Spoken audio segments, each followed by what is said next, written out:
My lie started with a desperate laugh and ended with my mother nearly planning a wedding. "You have a boyfriend? Well, bring him to Sunday dinner then," she said, fork tapping the edge of her wine glass like she was calling the family to witness my public execution.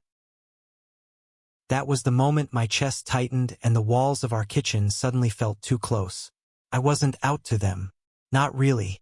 And I definitely didn't have a boyfriend. I had made it up on the spot to dodge a blind date with the daughter of one of my father's colleagues. Now, standing there with my mother's eyebrows arched in perfect suspicion, I realized the weight of my improvisation. The thing is, in America's small towns, lies don't vanish, they echo. And mine had already bounced into the ears of my father, my sister, and the family group chat, where cousins were already dropping emojis of champagne glasses. So here I was, stuck between two disasters. Admit I lied and crush my mother's pride, or find someone reckless enough to play boyfriend for one Sunday evening. I'm Ethan, 23, born and raised in the kind of Midwest town where the Dairy Queen is both landmark and social hub. My life had always been neat. Decent grades, college degree I wasn't sure I wanted, job at a tech support call center, and a family that loved me the way small-town families love. Loudly, intrusively, and with a side of judgment. Coming out was a storm I wasn't ready to bring into the house I grew up in. My mother had already hung up a framed photo of me with the girl I took to prom junior year, telling everyone. She would have made a lovely daughter-in-law. If I told her now that the only daughter-in-law she'd get would belong to my brother, she might actually faint into her casserole. But then there was Liam. Liam wasn't supposed to be part of the story. He was my neighbor, the boy who had moved into the old Miller house 2 years ago. We weren't exactly friends. More like acquaintances who nodded while mowing our lawns at the same time. Tall, dark-haired, with that kind of quiet intensity that made people turn their heads. Liam was the kind of guy you'd imagine in indie films. Always leaning against something, staring at the horizon like it owed him answers. I bumped into him that Friday night at the corner store, arms full of frozen pizza and beer, and that's when the idea struck. "You're staring at the Totino's like it's going to pay your rent," Liam said, smirking. I snapped out of my panic long enough to force a laugh. Do you want to make $50? His eyebrows rose. That sounds like a Craigslist ad that ends with me missing a kidney. Nothing illegal. Just pretend to be my boyfriend. One dinner. With my family. That's it. The silence stretched between us, awkward and heavy. I could hear the buzz of the old fluorescent lights above us and the hum of the fridge. Liam tilted his head, studying me like I was a puzzle missing half its pieces. "Why me?" he asked. "Because you're close, because you're believable, because I'm desperate. Because you look like the kind of guy my mom would believe I could fall for," I blurted. His smirk faltered into something softer, almost curious. One dinner, I confirmed. He tapped his fingers against the pizza box in his hand, then nodded once. "All right, Ethan, you got yourself a boyfriend." Sunday came too fast. My nerves were shot, my palms sweating as I stood beside Liam on the porch of my parents' house. He looked infuriatingly calm, hands tucked into the pockets of his jeans, a quiet confidence radiating from him that I could never fake. Inside, voices overlapped, laughter rang out, and the smell of my mom's famous lasagna spilled into the air. "Ready?" Liam asked, glancing at me. "Not even a little." "Good. That makes 2 of us," he said, and before I could overthink it, he reached down and threaded his fingers through mine. His hand was warm, steady, grounding.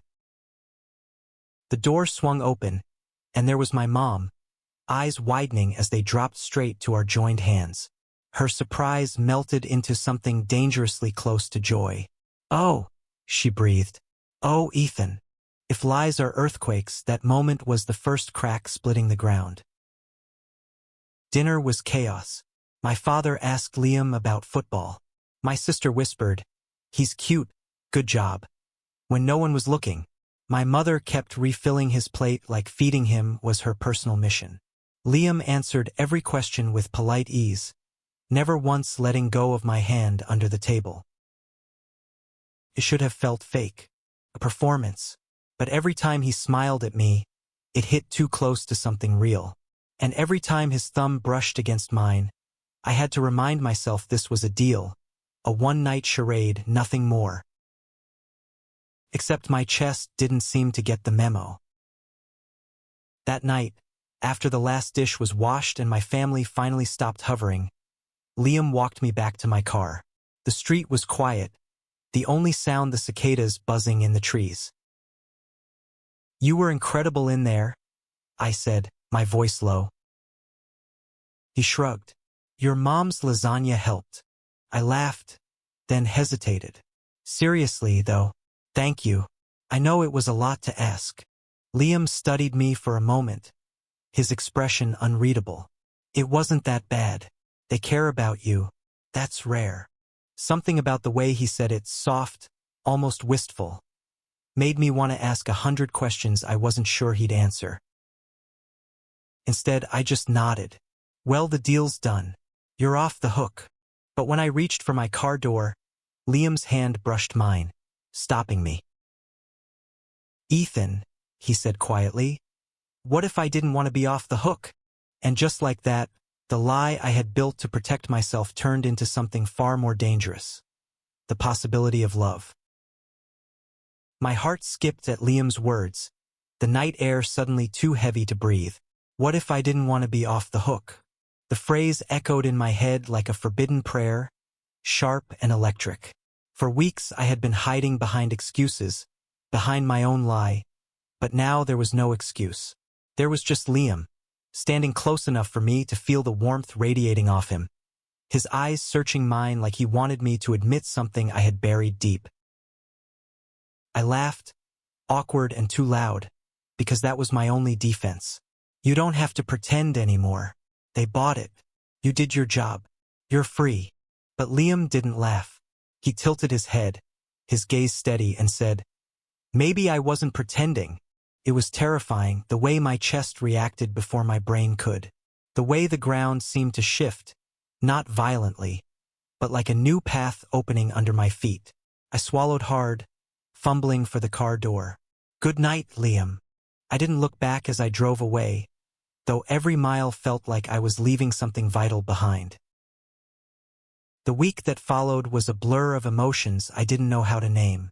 Every time my phone buzzed, I half hoped it was Liam. Every time I stepped outside, I caught myself glancing at his house. But he didn't reach out, and I told myself it was better that way. After all, it had been a lie, a good performance, nothing more. Until Thursday evening. I was hunched over my laptop at the call center, eyes glazed from hours of telling strangers to unplug and replug their routers, when a message popped up on my phone. "Liam, your mom dropped off a casserole at my place. Said it was for the boyfriend." My stomach dropped. "Ethan, I'm so sorry. I didn't think she'd." "Liam, don't apologize. It was good casserole." I chuckled despite myself. Then another message came. "Liam, so when's our next dinner?" My pulse stumbled. Next dinner. He wasn't joking. My fingers hovered over the screen, unsure of the right answer. Before I could overthink it, I typed, "Ethan, are you saying you want to keep this going?" His reply came almost instantly. "Liam, I'm saying maybe your family doesn't have to know it started as a lie." I stared at that text for a long time, because underneath his words was the question I had been avoiding. Did I want this to be more than a lie? That weekend, we sat across from each other at the little diner off Main Street, the one with checkered floors and a jukebox that hadn't worked since 1999. Liam stirred his coffee, eyes fixed on me, while I tore apart my napkin into tiny shreds. "You don't have to do this," I said finally. "You don't owe me anything." "Ethan," he said, And my name sounded different on his lips, softer, heavier. I'm not doing it for your family. I'm doing it for you. The words hit me harder than I wanted to admit. My throat tightened, and I forced out a laugh. You're a dangerous guy. You know that? He smiled, that half smile that always felt like he was hiding something. So I've been told. Weeks blurred into each other. What began as a desperate cover-up became something else. Liam came with me to Sunday dinners, where my mom practically glowed every time he walked into the room. My dad respected him, which was no small miracle, considering my dad respected almost no one under the age of 50. My sister kept winking at me, whispering questions about how serious we were. And through it all, Liam played his part flawlessly. He remembered details I hadn't even told him, like how I hated olives, or how I used to doodle superheroes in the margins of my notebooks as a kid. Sometimes, I caught him looking at me when no one else was watching, and the look in his eyes wasn't one of performance. It was something deeper, something real. But reality has a way of catching up. It was my cousin Mark who nearly ruined everything. He cornered me at a family barbecue, beer in hand, his voice too loud for comfort. "So, Ethan," he drawled, "how long have you and Liam been, what do the kids call it these days? Exclusive?" I froze. My brain scrambled for a believable timeline, but Liam beat me to it. "Almost 4 months," he said smoothly, draping an arm over my shoulder. Mark squinted. Funny, because 4 months ago, Ethan was still trying to flirt with that barista at Common Grounds. My face went hot. My family didn't know about the barista incident, but apparently Mark had been keeping tabs. Liam didn't flinch. He just laughed, easy and confident. "Guess he realized the barista wasn't his type," Liam said, squeezing my shoulder. Mark raised an eyebrow but eventually shrugged and walked away, leaving me breathless. When we were alone again, I muttered, "You didn't have to cover for me like that." "Yes, I did," Liam said simply, "because I know what's at stake for you." I looked at him, at the sincerity etched into his face, and for the first time, I wondered if I had been wrong. Maybe this wasn't a lie anymore. Maybe it was the truest thing I'd ever had. But truth has sharp edges, and they were waiting for me. The breaking point came one evening when my father and I were in the garage, oil-stained tools scattered across the workbench. He was tightening a bolt on the lawn-mower when he said, "Casual as you please. I like Liam. He's a good man. Reminds me of myself at his age." I froze. "I'm glad you found someone like him," he added. Then he looked up at me, his eyes steady. "But Ethan, if you're serious about him, you need to stop hiding. The family deserves to know who you are. All of you." The wrench slipped from my hand, clattering against the floor. I wanted to argue, to say he didn't understand, to deflect like I always did. But the truth sat heavy on my chest. My father, gruff, old-fashioned, stubborn, was telling me what I had been too afraid to admit. If I wanted Liam, if I wanted a life where this wasn't just a performance, I had to stop lying. Not just to my family, but to myself. That night, I drove to Liam's house. He answered the door in a t-shirt and sweatpants, hair damp from a shower, and for a second, I almost forgot the weight crushing my chest. "I can't keep this up," I blurted. His expression flickered, hurt, confusion, something unreadable. "Ethan, it's not you," I rushed on. "It's me. I can't keep lying to them. I can't keep pretending this is just this." I gestured wildly, words tumbling out faster than my thoughts. "Because it doesn't feel fake anymore, and that scares the hell out of me." Silence stretched between us. I could hear my own heartbeat pounding in my ears. Finally, Liam stepped closer, his voice low and steady. "Ethan, it doesn't feel fake to me either." The world tilted. My breath caught. "Then what do we do?" He reached out, brushing his fingers against mine. "We stop pretending. Together." And just like that, The lie that had almost destroyed me became the truth that might save me. The idea of stopping the lie sounded beautiful when Liam said it, but the reality was crushing me from the inside out. My whole life, I'd learned how to tuck away the parts of me that might draw stares, whispers, or disappointment. It wasn't just about being gay. It was about surviving in a town where difference was a spectacle, where family dinners were built on tradition, where everyone knew who you were before you figured it out yourself. And now here I was, with Liam's words circling my head like a prayer. We stopped pretending. Together. That night I barely slept. My dreams were fractured pieces. My mother's proud smile, my father's stern gaze, my sister's teasing voice, Liam's hand slipping out of mine. The next day, Liam texted, "Meet me at the park after work. We need to talk."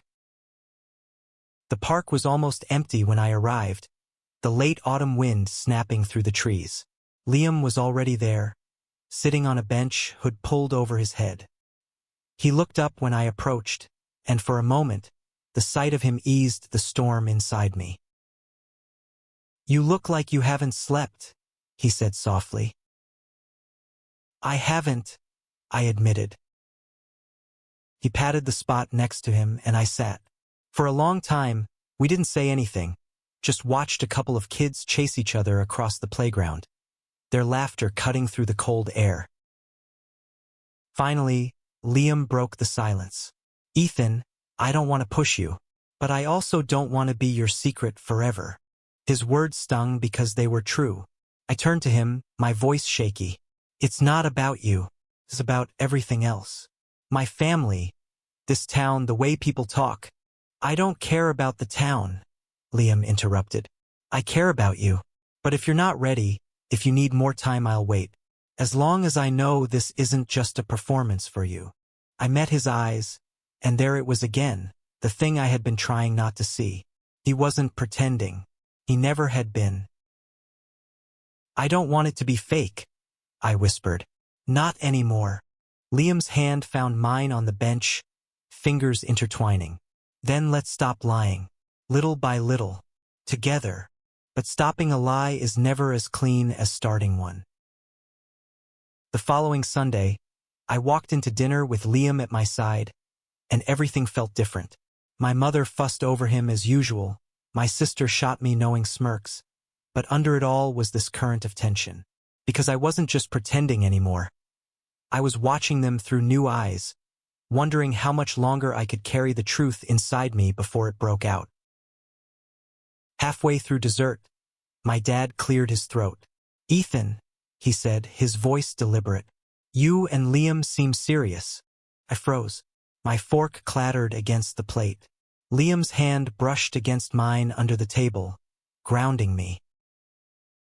"Yeah," I managed, my voice uneven. "We are." My mom beamed, clapping her hands together like she'd just been handed the best news of her life. My dad nodded once, approval flickering in his eyes. And for a brief moment, everything felt okay. But I knew this wasn't the end. It was only the beginning. A week later, the whispers started. Small towns are relentless, and nothing stays private for long. It wasn't my family who betrayed me. It was Mark. I found out when a coworker at the call center leaned across my desk and said, "So, Ethan didn't know you were batting for the other team." The blood drained from my face. "What?" He grinned, mean and smug. "Your cousin was at McCarthy's bar last night. Said you showed up with your boyfriend. Guess the family dinners weren't just a cover." My throat closed up. I laughed it off, but my hands shook as I typed. Inside, panic clawed at me. Because if the town knew, it was only a matter of time before it reached every corner of my life. That evening, I stormed over to Liam's place, rage boiling under my skin. He opened the door, concern immediately etching across his face. "What happened?" he asked. "Mark happened," I spat. "He told people. Now half the town knows. I wasn't ready for this, Liam." He stepped back, hurt flashing in his eyes. And that's my fault? No, I said quickly, pressing my palms against my temples. It's not you. It's just everything's spiraling out of control. I thought I had more time. Liam's jaw tightened.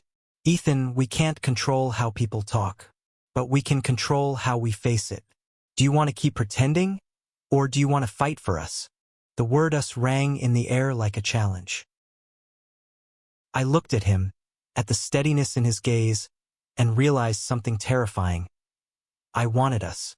I wanted him, more than I wanted the safety of silence.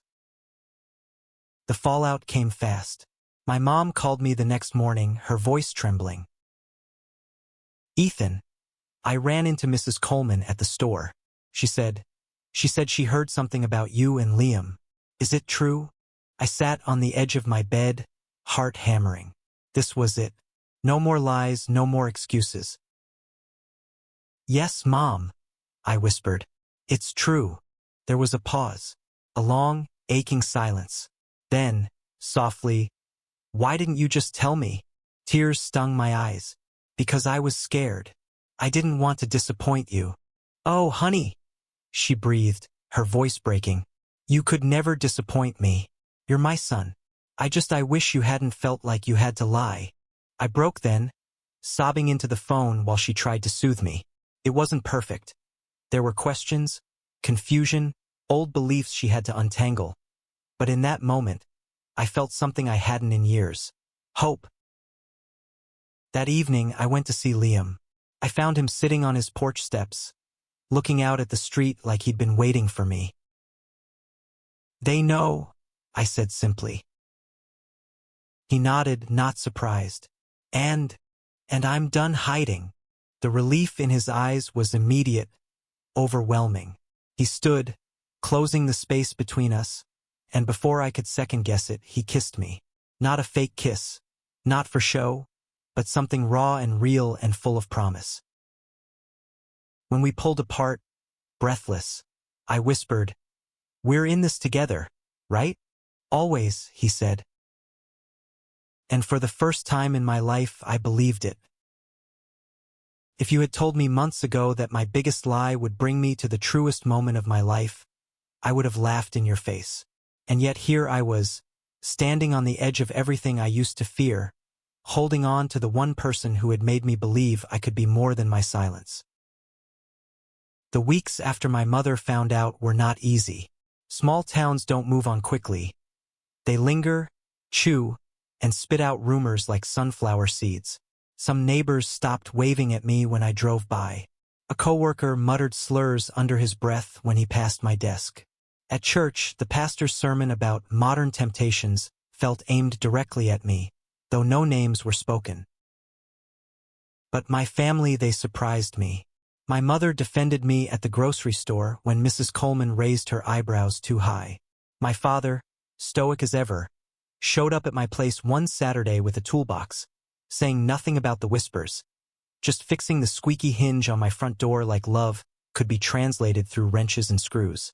My sister texted me late at night, "You're braver than I'll ever be." And through it all, Liam was steady. He didn't flinch when people stared at us holding hands downtown. He didn't let go when someone muttered insults as we passed. He looked at me the way he always did, like I was worth it. The breaking point came at Thanksgiving.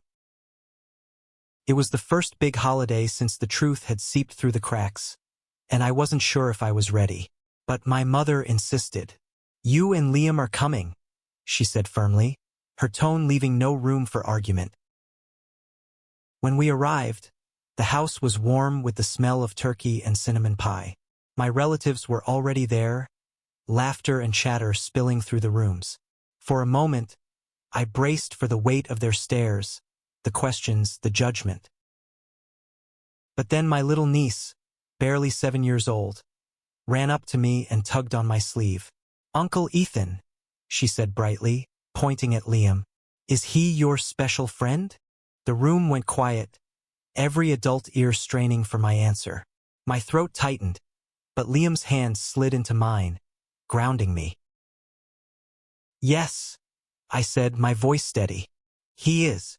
The silence stretched, Then my niece grinned, satisfied, and skipped off to show Liam her new toy. The room exhaled all at once, conversation resuming, laughter picking up again. My aunt gave me a small nod of approval. My father carved the turkey without a word, but when he handed me a plate later, his hand lingered on my shoulder. It wasn't perfect, but it was enough. Later that night, Liam and I sat on the back porch, the air crisp with the smell of fallen leaves.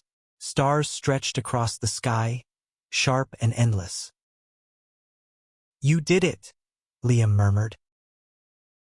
"No," I said, leaning against him. "We did it." He kissed the top of my head, and for the first time, I didn't feel like I was living in the shadow of my own fear. But every love story needs its test, and ours came in the form of my cousin Mark. Mark had always been the loudest, the most skeptical, the one who never missed an opportunity to jab. After dinner, he cornered me outside by the garage, his breath reeking of beer. "You know," he sneered, "you're embarrassing the family. Walking around with him like you've got something to prove." My chest burned. "I'm not embarrassing anyone." "Bullshit," he spat. "People talk. You think your dad doesn't hear it at work? You think your mom doesn't cry at night? You're selfish, Ethan. Selfish." Before I could speak, Liam appeared, stepping between us. His voice was calm, but firm, like steel wrapped in velvet. "He's not selfish. He's brave. And if you can't see that, maybe you're the one embarrassing this family." Mark scoffed, muttered something under his breath, and stumbled back inside.